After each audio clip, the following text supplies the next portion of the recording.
পুজো চলে এলো। ছোট থেকে মানে সেই যবে থেকে আমি আঁকা শিখতে শুরু করেছি সেই তবে থেকে প্রতি বছর পুজোর সময় আমি কোনো না কোনোভাবে দুর্গা মাকে আঁকার চেষ্টা করেছি। প্রথম থেকে খুব ভালো আঁকতে পারতাম না।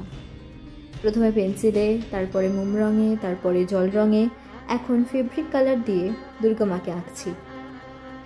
আগে মনের মধ্যে একটা আনন্দ ছিল যে দুর্গা মাকে আঁকবো, পুজো আসছে, কিন্তু এখন যেন গত কয়েক বছর ধরে মনের মধ্যে একটা খটকা রয়েই যায় যে সত্যিই কি এই বাংলায় নারীকে আরাধনা করা মানায়, যে বাংলায় জীবন্ত নারীদের কোনো সম্মানই দেওয়া হয় না। এই প্রশ্ন হয়তো অনেক নারীর মনের মধ্যেই রয়েছে। এই তো পুজোর সময়তেই হুল্লোড়ের নাম করে না জানি কত মেয়েকে অসম্মান করা হবে। সবাই দেখবে কিন্তু চুপ করে থাকবে। এটা কিছুই না, এটা একটা শেম এই সমাজের ক্ষেত্রে। আগের বছরে আমার এই রং তুলিগুলো দিয়েই আমি অভয়াকে এঁকেছিলাম। সেদিন আমার আঁকায় কোনো আনন্দ ছিল না, ছিল একটা প্রতিবাদী মনোভাব। অনেকেই প্রতিবাদ করেছিল, কিন্তু সেই প্রতিবাদের কোনো মীমাংসা হয়নি। আমরা এখনও অসম্মানিত।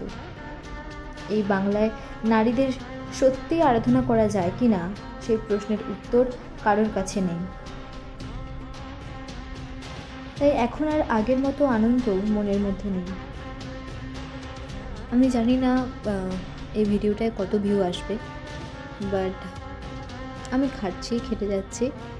বাট আমি বলতে চাইবো সেই সমস্ত প্রত্যেকটা মানুষকে যারা এই ভিডিওটা দেখছেন যে we should be sensitive that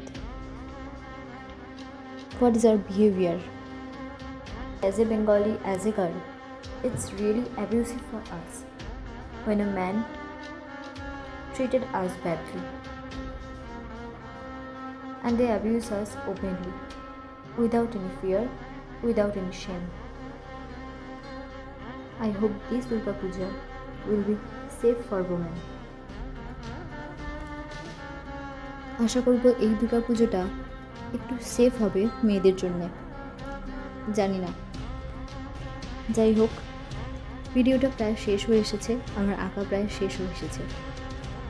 ভিডিওটি ভালো লাগলে আমার চ্যানেলকে সাবস্ক্রাইব করবেন এবং আমার বলা কথাগুলো ভালো লাগলে এই ভিডিওটি শেয়ার করবেন আরও অনেক মানুষের কাছে।